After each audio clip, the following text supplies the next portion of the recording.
So I don't normally make complaint or bitching videos, but this one has to be up there. NDIS, you've seen some wild things come out of NDIS, such as, the latest plan periods and all that sort of stuff. That's just a drop in the ocean about what actually dropped last night. So the Albanese government, not getting into politics, whatever, but the point is children with mild autism and developmental delays from the NDIS will be removed. So that's right. So children with mild developmental delays and autism will be removed from the NDIS to reduce costs. Absolutely mind-blowing this is. So the new program, the government is launching a brand new program called Thriving Kids, jointly run by Commonwealth and states starting in mid-2027. So the reason for this change is that, Mark Butler said that the NDIS has become the only port in the storm for families, forcing them into very costly diagnosis just to access help. And the government argues that the NDIS model does not fit, doesn't meet or suit children's needs. So massive sort of statements here. I've seen a lot of comments about this, and I agree.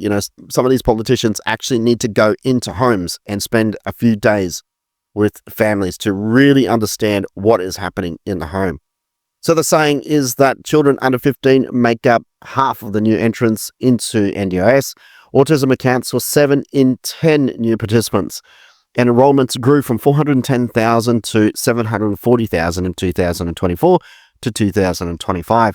So the Commonwealth is going to throw $2 billion towards Thriving Kids, but the details still need to be ironed out, so they still don't know what's going on.